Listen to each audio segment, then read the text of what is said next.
So resistivity, what is resistivity? Resistance అంటే idea ఉంది, కరెంట్ని అబ్జర్వ్ చేసేది. ఇప్పుడు రెసిస్టివిటీ అనేది ఎవరికి ఐడియా ఉండదు.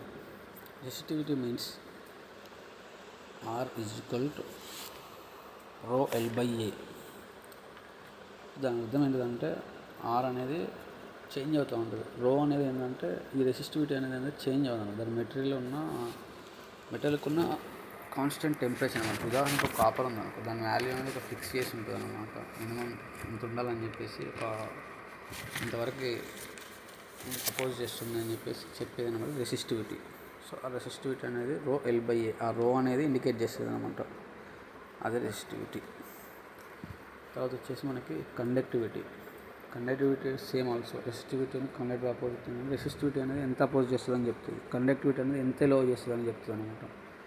దాని ఫార్ములా వచ్చేసి MHO by N R siemens of N ఇలా కూడా ఇస్తారు అనమాట. వోల్టేజ్ అంటే మీకు ఐడియా ఉంది. వోల్టేజ్ అనేది ఒక ప్రెజర్ అనమాట. కరెంట్ మూవ్ అవ్వడానికి ప్రెజర్ చేసేదే వోల్టేజ్ అనమాట.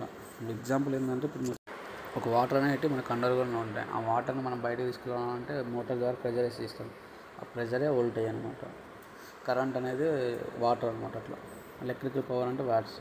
ఎలక్ట్రికల్ పవర్ అంటే వోల్టేజ్ను కరెంట్ని కలిపితేనే మనకి వ్యాట్స్ అనేది వస్తుంది అనమాట. V is equal to V into I అది మెజర్ చేస్తుంది అనమాట. ఎలక్ట్రికల్ ఎనర్జీ అనేది అంటే మనకి ఈ పవర్ అనేది సర్టెన్ టైంలో ఇంతవరకు ఎంత ఛార్జ్ చేస్తుంది అంటే, ఉదాహరణకి ఏంటంటే ఒక 5 minutes మనము పవర్ని యూజ్ చేసినాం అనుకో, ఆ పవర్ అనేది టైంతో కంపేర్ చేస్తారు. ఎనర్జీని పవర్ ఇంటూ టైం చేస్తే మనకి ఎనర్జీ అనేది వస్తుంది అనమాట. సో మూమెంట్ ఆఫ్ పార్టికల్ అంటే ఈ ఎలక్ట్రాన్స్ ఈ కండక్టర్లో ఎంత మూవ్ అయినా చెప్పడానికి అనమాట. ఆ కండక్టర్లో దాన్ని ఎనర్జీ కింద కన్వర్ట్ చేస్తుంది. అంటే ఫస్ట్ ఏంటంటే వ్యాట్స్. అసలు ఎలక్ట్రిక్ ఎనర్జీ అనేది మనకి వ్యాట్స్ అంటాం అనమాట. దానికి ఎనర్జీ అంటే వ్యాట్స్ అనమాట. కాకపోతే ఏంటంటే మనకి కిలో వ్యాట్ అవర్ కదా. అంటే మనకి కిలోలో మెజర్ చేస్తారు ఎప్పుడైనా మనం ఎనర్జీ అనేది. వ్యాట్స్ అనేది దానికి మెజరింగ్ యూనిట్ అనమాట. హవర్ అనేది హవర్లో తీసుకుంటాం. సర్టెన్ అవర్లో ఇంత టైంలో తీసుకుంటాం అనేది కిలో వాట్ అవర్ సర్ట్ మీన్స్ అనమాట. సో నెక్స్ట్ వచ్చేసి పర్మిటివిటీ అంటే ఫ్యారడ్ పర్ మీటర్. పర్మిటివిటీ అనేది మనకి పర్మిటివిటీ అంటే ఏంటంటే మనకి హై పర్మిటివిటీ అనేది మనకి పర్మిటివిటీ ఎక్కువ ఉంటుంది. ఎలక్ట్రికల్ ఫీల్డ్ అనేది ఎక్కువ లో చేస్తుంది అనమాట. దాన్ని స్టోర్ చేసుకునే కెపాసిటెన్స్ అనమాట. Example ER is equal to 5/0 అనేది ఒక ఫార్ములా ఉంటుంది అనమాట. దానికన్నా కాన్స్టెంట్ అనమాట. కెపాసిటెన్స్లో ఎక్కువ ఉంటుంది అనమాట. పర్మిటివిటీ ఏంటంటే మనకి ఎలక్ట్రికల్ అని వస్తుంది. దాని పరంబిలిటీ ఏంటంటే మ్యాగ్నెటిజంలో వస్తాయి. ఈ పర్మిటివిటీ అనేది ఎంత ఎక్కువ ఎలక్ట్రికల్ కరెంట్ని మనకి ఛార్జెస్ నిల్వ చేస్తుంది అనేది ఈ పర్మిటివ్ అనమాట. దాన్ని మనం ఫ్యారడ్స్ పర్ మీటర్స్లో వస్తాం అనమాట. ఎంత వచ్చిందని మీటర్స్. తర్వాత electrical field intensity is equal by charge అనేది ఉంటుంది అనమాట. న్యూటన్ పర్ కూలంబ్ అంటారు అనమాట. ఇదేంటంటే హెవీ మనకి ఎంత ఫోర్స్తో వస్తుందని చెప్పేది అనమాట. మనకి ఎలక్ట్రికల్ ఫీల్డ్ ఇంటెన్సిటీ అనమాట. ఎంత ఫోర్స్, ఎంత పవర్, ఎంత ప్రెజర్తో వస్తుందని ఎక్స్ప్లెయిన్ చేస్తుంది అనమాట ఈ ఎలక్ట్రికల్ ఫీల్డ్ ఇంటెన్సిటీ అనమాట. కానీ ఫార్ములాస్ ఉంటాయి చూడండి. Is equal force by charge lights అని ఉంటుంది. Electrical flux density. So electrical field intensity ఏంటంటే దాని ఎలక్ట్రికల్ స్ట్రెంత్ని మెజర్ చేస్తుంది అనమాట. ఎంత ఫ్లోలో ప్రెజర్గా సేమ్ అనమాట. దానికి ఫీల్డ్ ఏంటంటే దాని వాల్యూ ఇదేంటంటే మొత్తం ఎంత సేమ్ అనమాట. ఎలక్ట్రికల్ ఫీల్డ్స్ సేమ్ ఉంటుంది అనమాట. సేమ్ ప్రెజర్ని మెజర్ చేస్తుంది అనమాట. ఎలక్ట్రికల్ ఫ్లక్స్ డెన్సిటీ అనమాట. అది కూలంబ్ పర్ స్క్వేర్ మీటర్ అంటే ఎంత. సో ఎలక్ట్రికల్ ఫీల్డ్ ఇంటెన్సిటీ ఏంటంటే ఆ ఫోర్స్లో ఎంత ఛార్జ్ అనేది మనకి వస్తుంది అనేది తెలుసుకోవడానికి అనమాట. Electrical field intensity newton per coulomb volt per metre square అట్లా ఎంత మేరకు ఎంత వస్తుందని. సో ఎలక్ట్రికల్ ఫ్లక్స్ డెన్సిటీ ఏంటంటే ఎలక్ట్రికల్ ఫీల్డ్లో ఎలక్ట్రికల్ ఫీల్డ్తో ఎంత ఫ్లక్స్ మూవ్ అవుతుందని తెలుసుకోవడం అనమాట. ఎగ్జాంపుల్ ఏంటంటే ట్రాన్స్ఫార్మర్ ఉంది. ఎలక్ట్రికల్ ఫీల్డ్ పంపించే ఎలక్ట్రికల్ ఫీల్డ్ నుంచి ఎంత ఫ్లక్స్ సర్టెన్ టైంలో ఎంత ఫ్లక్స్ మూవ్ అవుతుందని చెప్పడానికి అనమాట.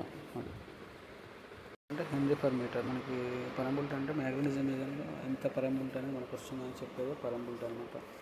ఎగ్జాంపుల్ ఏంటంటే ఐరన్, నికెల్, కోబాల్ట్ ఉంటుంది. ఆ మెటీరియల్స్ నుంచి ఎంత మ్యాగ్నెటిజం అనేది ఫ్లో అవుతుందని చెప్పేది అదనమాట. మ్యాగ్నెటిక్ ఫ్లక్స్ డెన్సిటీ సేమ్ మనకు ఇందాక ఎలక్ట్రికల్ చెప్పినట్టు అనమాట. సేమ్ డెన్సిటీ అంటే ఏంటంటే దాని ఎంత ప్రెజర్ అన్నమాట.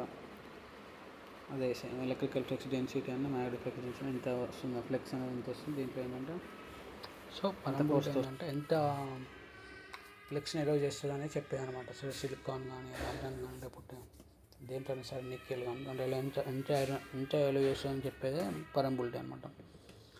మ్యాగ్నెటిక్ ఫ్లక్స్ డెన్సిటీ ఏంటంటే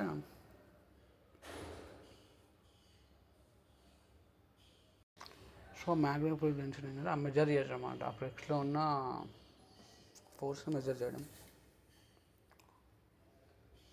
మ్యాగ్నెటిక్ ఫీల్డ్ ఇంటెన్సిటీ ఏంటంటే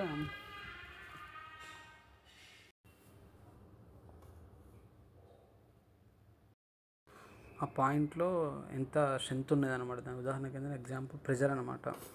మ్యాగ్నెటిక్ ఫీల్డ్ అంటే ఎంత ప్రెజర్తో కొడుతుంది అనమాట. ప్రెజర్ అనేది మ్యాగ్నెటిక్ ఫీల్డ్ అనేది. ఎంఎంఎఫ్ అంటే magnetic motive force number of turns into current. ఆ కాయిల్ అనేది ఎంత కరెంట్ అనేది సెషన్ టైంలో వెళ్తుంది, ఆ టర్న్స్లో ఎంత మూవ్ అవుతుంది అనేది చెప్పేది అనమాట. మ్యాగ్నెటిక్ మోటివ్ ఫోర్స్ అనేది చార్జ్ ఎంత రింగ్లో అనేది ఆ కాయిల్ అనేది ఎంత ఫోర్స్ ఎంత ఇంత టైంలో ముందుకు వెళ్తుందని చెప్పేది మ్యాగ్నెటిక్ మోటివ్ ఫోర్స్ అనమాట. దాన్ని యాంపియర్ టర్న్స్ అని గిల్బర్ట్. రిలక్టెన్స్ ఏంటంటే ఒకటే గుర్తుంచుకోవాలి. రిలక్టెన్స్ ఏంటంటే కరెంట్లో రెసిస్టెన్స్ ఎట్లనో మ్యాగ్నెటిక్ ఫ్లక్స్లో రిలక్టెన్స్ అట్లా ఈక్వల్ సేమ్ అనమాట. పర్మనెన్స్ ఏంటంటే కండక్టెన్స్ ఎట్లనో పర్మనెన్స్ అట్లా. కండక్టివిటీని ఎట్లా ఎలో చేస్తుందో పర్మనెన్స్ అట్లా ఎలో చేస్తుంది. లూమెన్స్ ఫ్లెక్స్ అంటే మనకు అది తెలుసు, లైట్ అనమాట. ఫ్లెక్స్ ఎంత ఉంటుందో లూమెన్. ఇల్యూమినేషన్ ఏంటంటే ఎంత లైట్ అనేది ఫోకస్ చేస్తుందని ఇల్యూమినేషన్ అనమాట. Lux per lumens metre square. So ఇదనమాట యూనిట్స్ అనమాట. నెక్స్ట్ కాన్సెప్ట్లో మనకి వెరైటీ చెప్దాం. నెక్స్ట్ కాన్సెప్ట్లో ఏంటంటే మనకి ఎలక్ట్రికల్ సర్క్యూట్కి మ్యాగ్నెటిక్ సర్క్యూట్ డిఫరెన్స్ చెప్దాం అనమాట. సో ఇది ఈరోజు. సో ఎలక్ట్రిక్ ఎనర్జీ ఆల్రెడీ చూసాం మనం. మ్యాగ్నెటిక్ ఎనర్జీ ఏదైనా సరే కిలో వాట్ అవర్ చేస్తాం. పర్మిటివిటీ అనేది ఎంత ఎలో చేస్తుంది అనమాట. ఏదైనా సరే మ్యాగ్నెటిక్స్ అయినా కరెంట్ అయినా సరే ఏదైనా ఎంత ఎలో చేస్తుందని చెప్పేది అనమాట. మిగతా అని సేమ్ అనమాట. ఎలక్ట్రికల్ ఫ్లక్స్ డెన్సిటీ అయినా అదైనా పర్మిటివిటీ అయినా మ్యాగ్నెటిక్ ఫ్లక్స్ డెన్సిటీ ఆల్రెడీ మనం ఎలక్ట్రికల్ దాంట్లో చెక్ చేసాం. సో ఆల్రెడీ ఇందాక మనం మ్యాగ్నెటిక్ దాంట్లో చెప్పుకున్నాం సేమ్ అనమాట. అది కూడా ఎలక్ట్రికల్ ఫీల్డ్ ఇంటెన్సిటీ ఏంటంటే ఎంత ప్రెజర్తో వస్తుంది. ఎలక్ట్రికల్ డెన్సిటీ అంటే ఏంటంటే మనకి ఎంత ఫోర్స్తో ముందుకు తీస్తుంది అదే అనమాట. కెపాసిటెన్స్ అంటే మనకి తెలుసు ఫ్యారడ్స్. ఇండక్టెన్స్ అంటే హెన్రీ అనమాట. మన కాయిల్స్లో ఉంటుంది, ట్రాన్స్ఫార్మర్ కాయిల్స్లో ఏదైనా సరే. సో అంతే అనమాట. ఎలక్ట్రికల్ కన్నా మ్యాగ్నెటిక్ ఆపోజిట్ అనమాట. ఇవి సేమ్ అనమాట.